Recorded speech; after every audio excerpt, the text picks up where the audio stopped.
முந்தையெல்லாம் யாராவது மாமா ஊர்லேருந்து வர்றாங்க, தாத்தா வர்றாங்கன்னா ரயில்வே ஸ்டேஷனில் பஸ் ஸ்டாண்டில் போய் கூப்பிட்டு வருவோம். இப்போ யாரையும் காணோம். அவரே வந்தாலும் காலிங் பெல் அடிச்சுக்கிட்டே இருக்காரு, திறக்கலை. அதுலேயும் சில வீட்டில் பெருசாக போட்டிருப்பாங்க, நாய்கள் ஜாக்கிரதை. உள்ளே போகவே பயமாக இருக்கும். ஒரு ரோட்டு வழியாக போயிருக்கான், நாய்கள் ஜாக்கிரதைன்னு போட்டிருக்கு.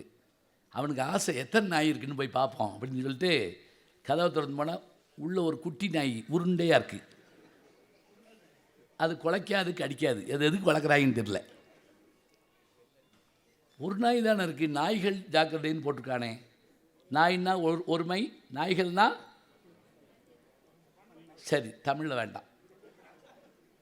நாய்னா டாக்னா சிங்குலர், டாக்ஸ்னா பார்த்தீங்களா தமிழ்நாட்டில் போட்டிருக்குன்னு. அவன் என்ன பண்ணா, என்னடா ஒரு நாய் தான் இருக்குது, நாய் ஜாக்கிரதைன்னு தானே போட்டிருக்கணும், நாய்கள்னு போட்டிருக்கே அப்படின்ட்டு அவன் நேராக உள்ளே போய் அந்த வீட்டுக்காரத்தை கதவை தட்டி கேட்போம்னு சொல்லி கதவை தட்டி, சார்னா கதவை திறந்து அந்த ஆள், யார் நீ, எங்கே வந்தாய், எதுக்கு வந்தாய், என்ன வேணும், 2 அப்படின்ட்டு போயிட்டான். ஒன்று குலைக்காமல் படுத்துருக்கு, இன்னொன்று குலைச்சிக்கிட்டே இருக்குது. சரியா? இதையும் தாண்டி விருந்தினர் வந்தால் அவரெல்லாம் அறிமுகம் பண்ணுவாங்க. நான் சின்ன பிள்ளையாக இருக்கப்ப, பெரியப்பா இவர் வட்டாட்சியராக இருக்கிறார், அன்றைக்கு வந்தார்ல, அவர் டாக்டராக இருக்கார், அவர் என்ஜினியராக இருக்கார், இது போல் நீயும் வரணும் இப்படி சொல்லுவாங்க.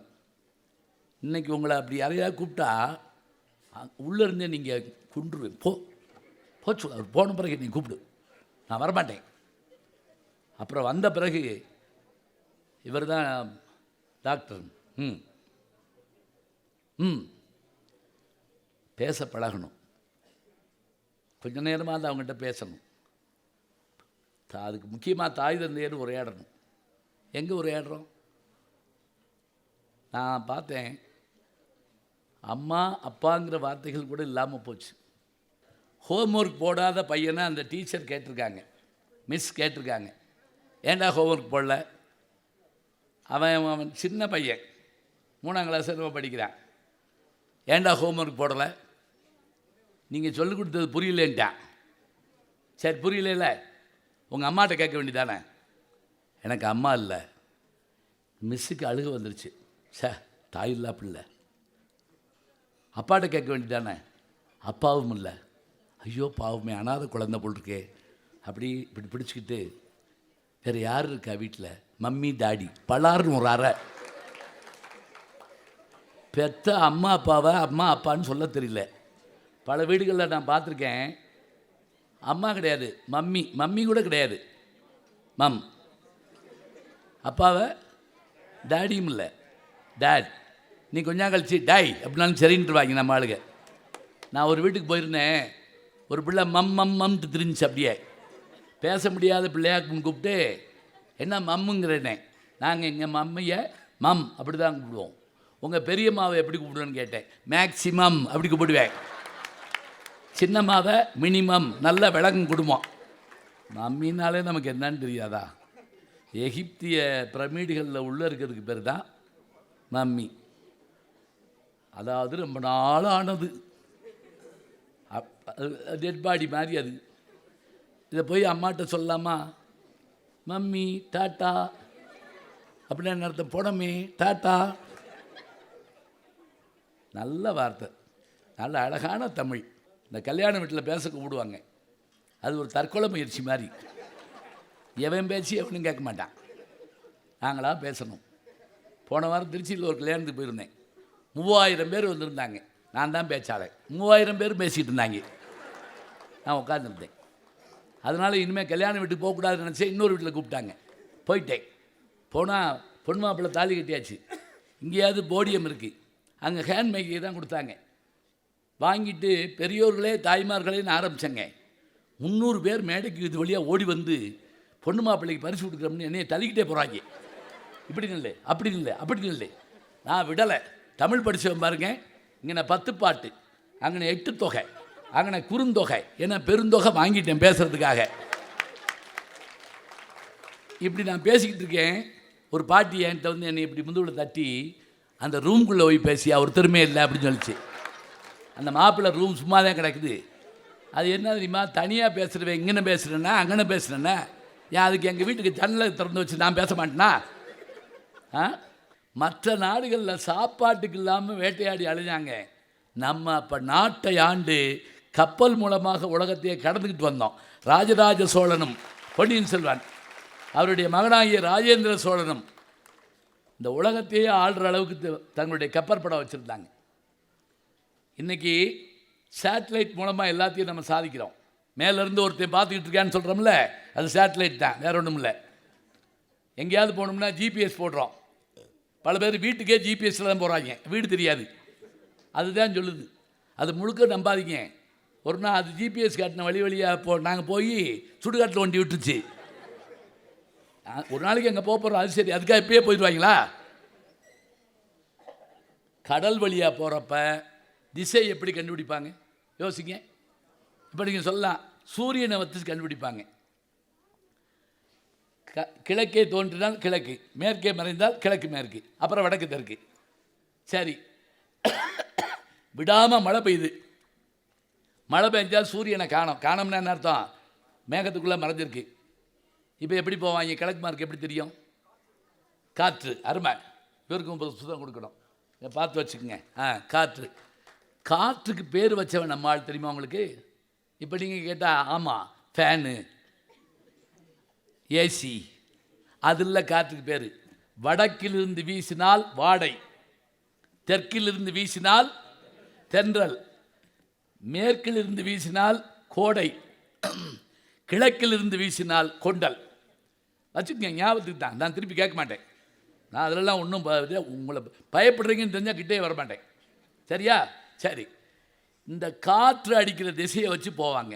ஒன்று, இரவில் காற்று அடிக்கலை. எப்போ காற்று அடிக்காது தெரியுங்களா? புயல் மையம் கொண்டால் காற்று அழுத்தம் தாழ்வாக இருந்தால் அப்போ காற்றே அடிக்காது. பாய் மரத்தை நிப்பாட்டிட்டு படகுல துடுப்பு போட ஆரம்பிச்சிடுவாங்க. இப்போ திசையை எப்படி கண்டுபிடிக்கிறது? அடுத்ததாக இன்னொரு சாய்ஸ் கொடுத்துட்றேன். இரவு நேரத்தில் அவர்கள் நிலவு இல்லாத காலங்களில் வளர்பிறை, அதற்கு பேர் சுக்கிலபட்சம் வடமொழியில், தேய்பிறை, கிருஷ்ணபட்சம். கிருஷ் அப்படின்னால கருப்புன்னு அர்த்தம். கிருஷ்ணன் கருமை நிறத்துக்கு கண்ணா, கருமை நிற கண்ணா சொல்கிறோம்ல. சரி, இப்போ நிலவு இல்லாத காலத்தில் நட்சத்திரங்களை வைத்து கொண்டு அவர்கள் திசையை கண்டுபிடிப்பாங்க. இந்த தலைமுறை நட்சத்திரமே பார்த்துருக்காதுங்க, பெரிய வேதனைக்குரியது. மொட்டை மாடியில் உட்காந்து பார்த்தோம்னா 3 நட்சத்திரம் ஒரே மாதிரியாக இருக்கும். விடிய காலை நேரத்தில் விடிவெள்ளி தோன்றும், காலையில் அதிகாலை நேரத்தில். அந்த விடிவெள்ளி வர்றதுக்கு முன்னாடி வியாழ கிரகம் மார்கழி மாதத்தில் தெரியும்னு ஆண்டாள் சொல்கிறாங்க. ஆண்டாள் யார்? இன்னைக்கு லீவுன்னு சொல்லக்கூடாது. பெரியாழ்வார் 12 ஆழ்வார்களில் ஒரே ஒரு பெண்ணடியார், பெண்ணாழ்வார், பெரியாழ்வார் பெற்றெடுத்த பெண் பிள்ளை. சரி, அந்த ஆண்டாள் எழுதுனதுக்கு 30 பாட்டுக்கு பேர் திருப்பாவை.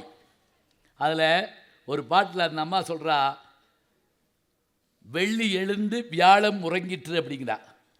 வெள்ளினா விடிவெள்ளி மறையுது, வியாழ கிரகம் தோன்றுதான். இங்கே பாருங்க, கலீலியோ டெலஸ்கோப்பை கண்டுபிடிச்சது 14ஆம் நூற்றாண்டில். 8ஆம் நூற்றாண்டில் வெறுங்கல்ல ஆகாயத்தை பார்த்து நட்சத்திரங்களை வச்சு பாட்டு எழுதுகிறா ஆண்டாள். கடலில் போகிறப்ப ஒன்று சூரியனை வைத்து, நட்சத்திரத்தை வைத்து, காற்றை வைத்து, இதுக்கு மேலே ஒன்று வச்சுருந்தாங்க. காக்கை ஓரளவுக்கு தான் வரும், அப்புறம் வராது. ஆமை.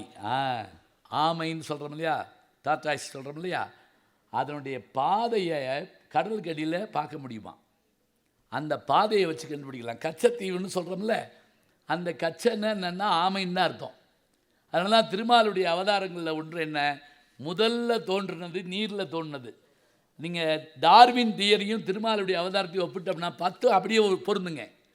முதல்ல தண்ணியில் மட்டும் இருக்கிறது மீன், தண்ணியிலையும் தரையில் இருக்கிறது ஆமை, தரையில் மட்டும் இருக்கிறது பன்றி, பாதி மிருகம் பாதி மனுஷன் நரசிம்மம், அடுத்து குள்ள வடிவம் வாமன அவதாரம், அடுத்து பரசுராமன் கோடாரி ஆயுதம், அடுத்து ராமன் வில்லு ஆயுதம், அப்புறம் அடுத்து பலராமன், அடுத்து கிருஷ்ணன். எடுக்க போகிற ஒரு அவதாரத்துக்கு பேர் கல்கி. படம் வந்துச்சுல்ல, கல்கி அவதாரம். அதான் இதே தான் டார்வினுடைய தியரி. அமீபாங்கிற ஒரு செல் பிராணியில் தோன்றி இன்னைக்கு வரைக்கும் வந்திருக்கோம். இந்த ஆமையை வச்சு கண்டுபிடிக்கலாம். இது போக ஒன்று இருந்ததுங்க, தேவாங்குன்னு ஒன்று ஒரு மிருகம் கேள்விப்பட்டிருக்கீங்களா? வேல்பாரி நாவல் வருதுல்ல, தேவாங்குன்னு ஒரு மிருகம். ஒருத்தன் கன்னத்தில் அடிச்சு விட்டான். ஏண்டா அடிச்சேன்னு கேட்டிருக்கான். போன மாதம் ஏண்டா என்ன தேவாங்குன்னு வஞ்சேன்னு கேட்டிருக்கான். போன மாதம் வஞ்சதுக்கு இப்போ ஏண்டா அடிச்சேன்னா, நான் தேவாங்க நேத்தான் நேரில் பார்த்தேன் அப்படின்னு இருக்கான். தேவாங்கே பார்த்துருக்க, நீங்கள் டிஸ்கவரி சேனலில் பாருங்கள், கண்ணு பெருசாக இருக்கும், வேற ஒன்றும் இல்லை, கொரோனா வந்த குரங்கு மாதிரி இருக்கும், அவ்வளோதான். புரியுதா? அந்த அந்த மிருகத்துக்கு ஒரு ஆற்றல் என்ன தெரியுமா? அது இரவு நேரத்தில் மட்டுமே உணவு தேடும். அதுகிட்ட ஒரு அதிசய குணம் என்னான்னு கேட்டிங்கன்னா, எப்போ உட்கார்ந்தாலும் மேற்கு நோக்கி உட்காரும். மேற்கு நோக்கி தான் உட்காரும். எப்படி கேம்பஸ் நீங்கள் திசை மாநில வடக்கு நோக்கி காட்டுதில்ல, அது மாதிரி மேற்கு நோக்கி தான் உட்காரும். இப்போ கப்பலில் போன தமிழர்கள் தேவாங்க கூண்டில் கொண்டு போயிருக்காங்க. நடு கடலில் போகிறப்ப திசை தெரியலன்னு வச்சுக்கங்களேன், அது தேவாங்க இறக்கி விட்டா அது கரெக்டாக மேற்கு நோக்கி, ஏன்னா சூரிய வெளிச்சம் அதுக்கு பிடிக்காது. மேற்கு நோக்கி உட்கார்ந்தா இது மேற்கு, இதுக்கு எழுத்த திசை கிழக்கு, இங்கிட்ட வடக்கு, இங்கிட்ட தெற்கு, முடிஞ்சு போச்சா? இதை வச்சு தமிழன் கண்டுபிடிச்சிருக்கான். இப்போ பாருங்கள், இதை நான் வகுப்பில் சொன்னேன்.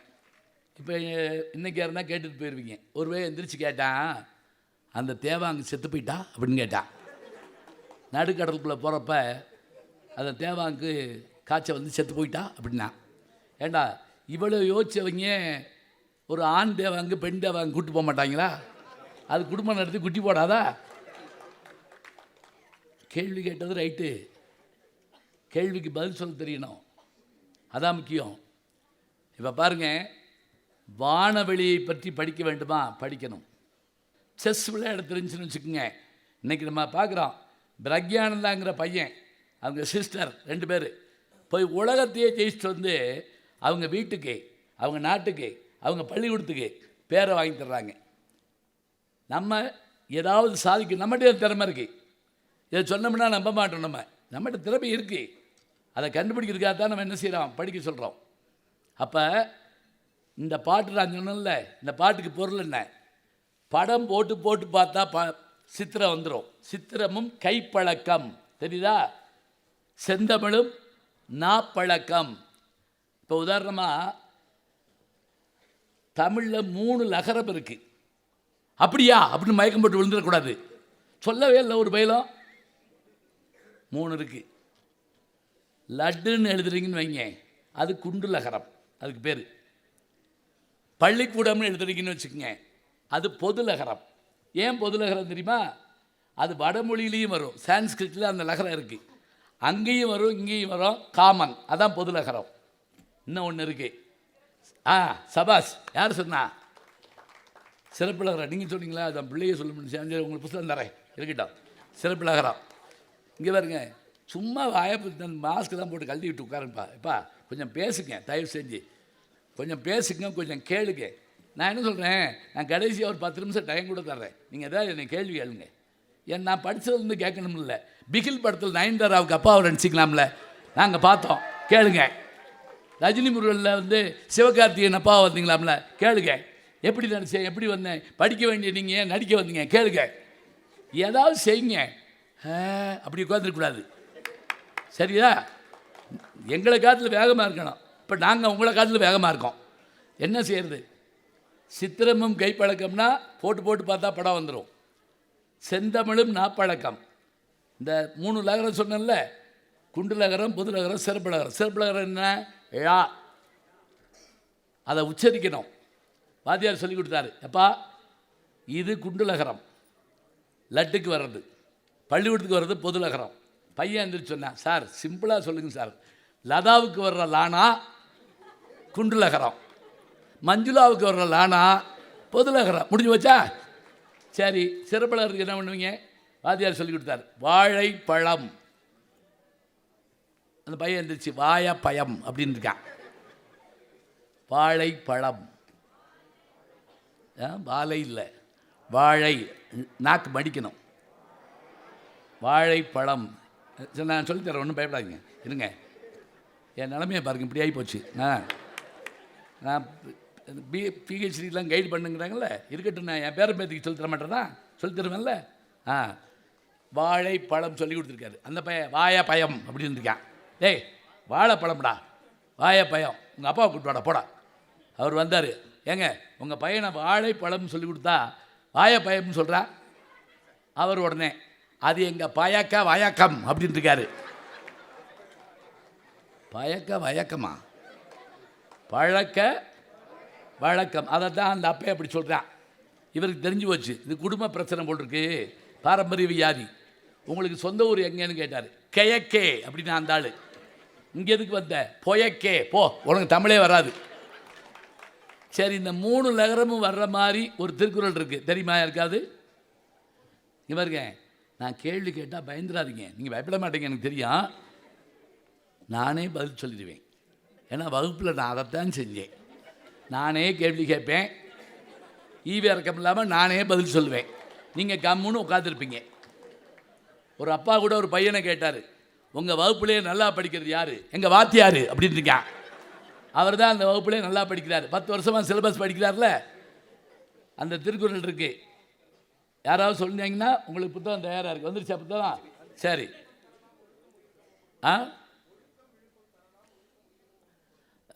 ஒரு லகரம் தான் வருது, 3 லகரமும் வரணும். லேசாக எடுத்து கொடுத்தா சொல்லிடுவீங்களா? குழல் இனிது, அதிகாரிகள் தான் சொல்கிறீங்க, பிள்ளைய வாய் சிலபஸில் இல்லையாக்கும். நான் தெரியாமல் கேட்குறேன், எவ்வளோ பேருக்கு தமிழ் படிக்கிறீங்க? இந்த பகுதி 1 தமிழ் எவ்வளோ பேர் உங்களை இல்லை, பிள்ளை, இந்த சின்ன பிள்ளைகளா இருக்கு, இந்த தமிழ் படிக்கிறீங்களா? இந்த பைனாக்குள்ளரில் பார்த்தா அங்கே ஒரு ஆள் தெரியாது. சரி, உட்காருங்க. இங்கே பாருங்கள், தயவு செஞ்சு ஐயா ஒரு விஷயம் சொல்கிறேங்க, இருங்க. கூவுனாத்தான் குயில், சரியா? உருமுனாத்தான் புலி, கர்ஜனை பண்ணாத்தான் சிங்கம், தாய்மொழியை பேசினால்தான் அவன் தமிழன். ஞாபகம் வச்சுங்க. ஒரு மொழி அழிஞ்சு போனால் இனம் அழிஞ்சு போகுங்க. ஒரு மொழி அழிஞ்சு போனால் அந்த ஒரு இனம் அழிஞ்சு போகும். அதுக்கு தான் திருப்பி நீங்கள் சொல்கிறீங்க, நாங்கள் வேலைக்கு போகிறதுக்காக வேலை வேறு, வாழ்க்கை வேறுங்க. 60 வயசில் ரிட்டையர் ஆகிடுறீங்க, அப்புறம் அன்றைக்கி சாயங்காலம் 3 மணிக்கு செத்து போயிடுவோமா? அதுக்கு பிறகு பல பேர் கல்யாணம் பண்ணுறாங்க. எனக்கு தெரிஞ்சு 60ஆம் கல்யாணம் சொன்னேன், பயப்படாதீங்க, நினச்சி பாருங்க. குழல் இனிது, யாழ் இனிது, என்பதம் மக்கள் மழலை சொல் கேளாத. 3 லகரம் இருக்குது. எப்படி? குழல் என்னது? கு ழா வருதா? இன்னொரு குண்டலகரம் வந்துருச்சா? குழல் இனிது, யாழ் இனிது, சிறப்பு லகரம் வந்துருச்சா? என்பதம் மக்கள் பொது லகரம் வந்துருச்சா? மழலை சொல் கேளாதவர். இந்த 3 லகரமும் இது ஒரு குவிஸில் கேட்குறாங்கன்னு வைங்க. நீங்கள் ஐஏஎஸ் தேர்வுக்கு போகிறீங்க, அவங்க ஒரு கேள்வி கேட்குறாங்க, 3 லகரமும் வரக்கூடிய ஒரு திருக்குறள் சொல்லு அப்படின்னா, ஐம் சாரி சார், சிலபஸில் இல்லை. சிலபஸில் இல்லைன்னா எப்படி நீங்கள் கலெக்டர் ஆவீங்க? சொல்லுங்கள் பார்ப்போம். என்றைக்காவது டாக்டர் சொல்லுவார் அப்படி சிலபஸில் இல்லைன்னு? கை ஒடிஞ்சு போகிறீங்க, சாரி சிலபஸில் இது எனக்கு இல்லை, நான் சாய்ஸில் விட்டேன் சொல்லுவாரா? ஒரு டாக்டரும் சொல்ல மாட்டாங்க. நம்ம அப்படி தாங்க படிக்கணும். இன்னொன்று, உலகத்தில் 3 கருவி தான். ஒன்று காற்று கருவி, புல்லாங்குழல் நாதஸ்வரம். அடுத்தது கம்பி கருவி, யாழ் வீணை. 3வது தோல் கருவி, மிருதங்கம், மத்தளம், கஞ்சிரான்னு ஒரு கருவி இருக்குது. கஞ்சான்னு நினச்சிட்டு போயிடாங்க, கஞ்சிரா. அது ஒருகை வாத்தியம். இப்படி கேள்வி படிச்சுக்கிட்டு வாங்க, இதில் தான் வாசிக்க முடியும். இதில் எத்தனை பேர் இசை படிக்கிறீங்க சொல்லுங்க பார்ப்போம். ஒருத்தர் தான் சொல்கிறாரு, ஏன் இப்படி ஓவராக படிக்கிறீங்க? என் நேரமும் புத்தகம் தவிர வேறு ஒன்றும் படிக்க மாட்டிங்களா? சரி வேறு ஒன்றும் வேண்டாம். லிடியன் நாதஸ்வரன் ஒரு பையனை பற்றி கேள்விப்பட்டிருக்கீங்களா? யூடியூப் பார்ப்பீங்களா? லிடியன் நாதஸ்வரம் தெரியுமா? இந்த பாருங்க, சிகாகோவில் பார்த்தேன் அந்த பையனை. நான் சொல்கிறது ஒரு 2016 சிகாகோவில். இங்கே ஒரு பியானோ, இங்கே ஒரு பியானோ, இந்த கையில் டாம் குரூஸ் நடித்த மிஷன் இம்பாசிபிள் வாசிக்கிறார். இந்த பக்கத்தில் டைட்டானிக் படத்தோட இசையை இந்த கையில் வாசிக்கிறார். 2 கையில் வாசிக்கிறதே கஷ்டம். இந்த கையில் இந்த பக்கத்து மூளை இதை வாசிக்குது, இந்த பக்கத்து மூளை இதை வாசிக்குது. நம்ம கைதட்டுக்கு நல்லா. நான் என்ன சொல்கிறது, எனக்கு இன்னொன்று என்னென்னா, பின்னாடி கேட்குதா நான் பேசுகிறது? கேட்குதான்னு கேட்டேனே, அது கேட்குதா? எதுக்கு லிடியன் ஆசிரமெல்லாம் உங்கள்கிட்ட சொல்கிறேன்? நான் பார்த்தேங்கிறதுக்காக இல்லைங்க. நம்ம திருஞான சம்பந்தர் 3 வயசில் பாடினார்னா கேள்வி கேட்குறாங்க, அது எப்படி பாட முடியும்? ஆனால் அவனாவே அவர் படிச்சிருக்க மாட்டார். அப்படி இல்லை, கருவிலே திருவுடையவர். சிலருடைய ஆற்றல் அப்படி இருக்கும், அந்த ஆற்றல் அப்படி வெளிப்படும். அந்த பையன் அப்படி எப்படி பிரக்யானந்தர் சொன்னமோ அதுபோல் இந்த பையன் இன்னைக்கு ஹாலிவுட் மூவிக்கு மியூசிக் போட போகிறார். இளையராஜா கூப்பிட்டு வாழ்த்து சொல்கிறார், ஏஆர் ரஹ்மான் கூப்பிட்டு வாழ்த்து சொல்கிறார். 3 வகை கருவி சொன்னேன், குழல், யாழ், மத்தளம். இது 3, இது 3ஐயும் கண்டுபிடிச்சி வந்த தமிழங்க. எப்படி தெரியுமா?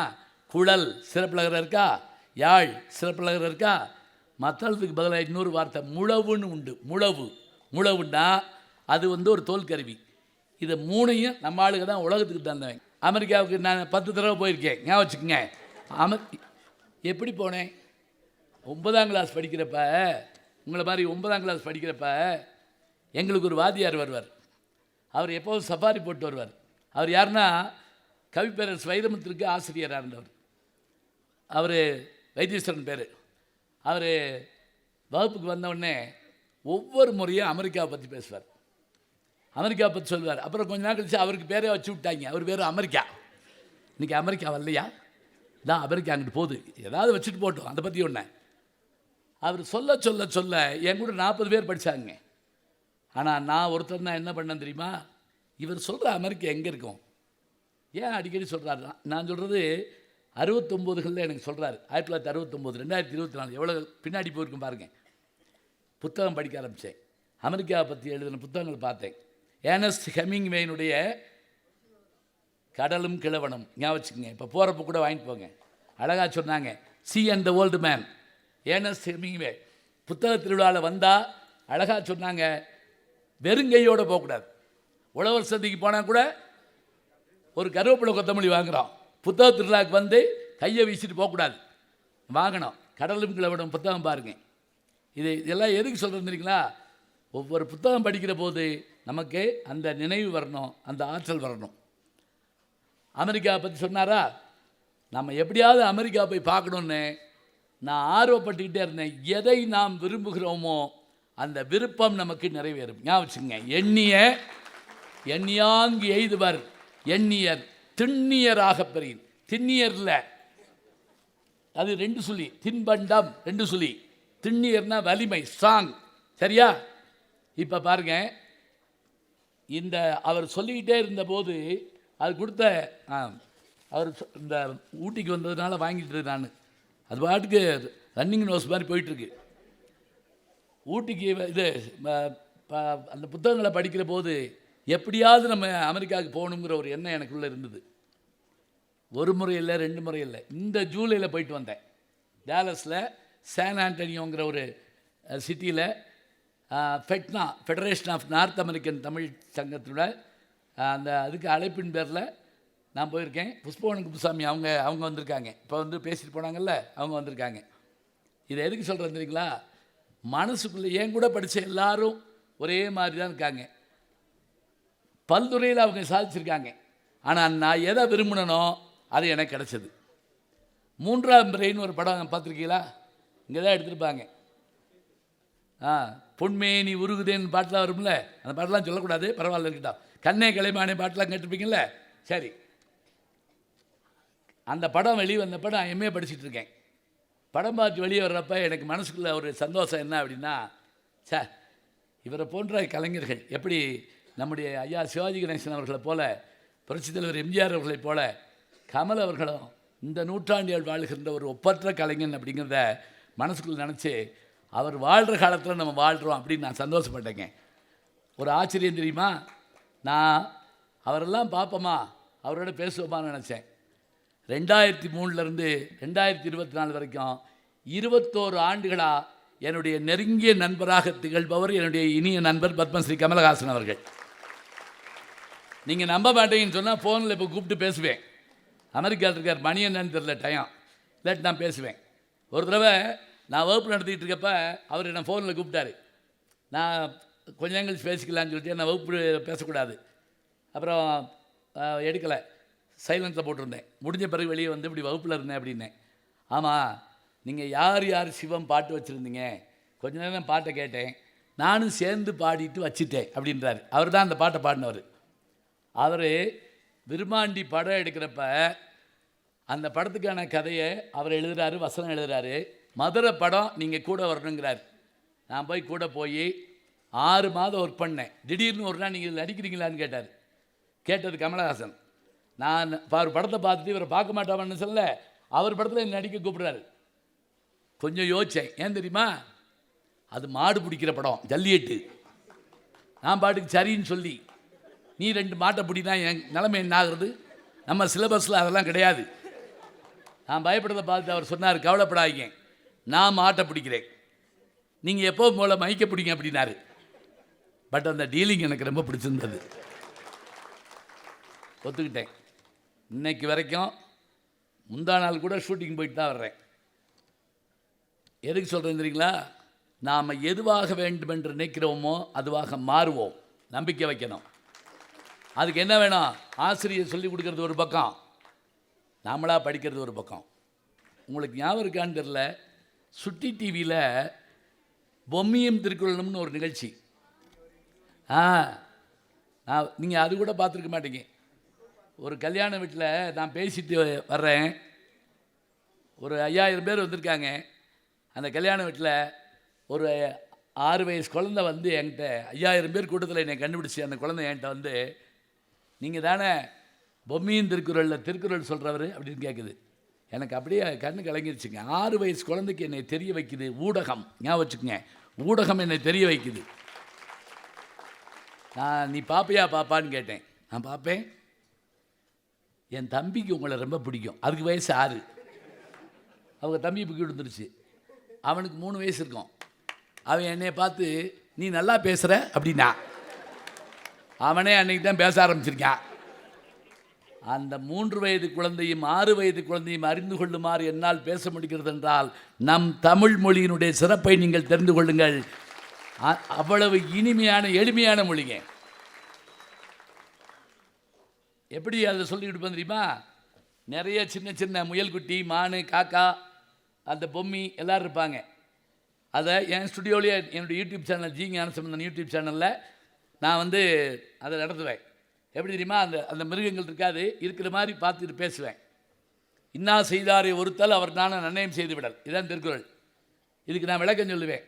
நமக்கு தீமை செய்தவர்களை திருத்த வேண்டுமென்றால் என்ன செய்ய வேண்டும்? திருப்பி தூக்கி போட்டு மிதிக்கணும் அப்படி சொல்லக்கூடாது. அவர் திருந்துமாறு அவருக்கு நன்மை செய்ய வேண்டும். இன்னா, அதில் அவர் அந்த முயல்குட்டி கேட்கும், இன்னான்னா என்ன அப்படிங்கும். இன்னான்னா துன்பம் அப்படி சொல்லி கொடுப்பேன். இது தெரியுதா? இப்போ ஒரு பாட்டை சொல்கிற போது பிள்ளைகளுக்கு உள்வாங்கிட்டாங்கன்னா போதும்.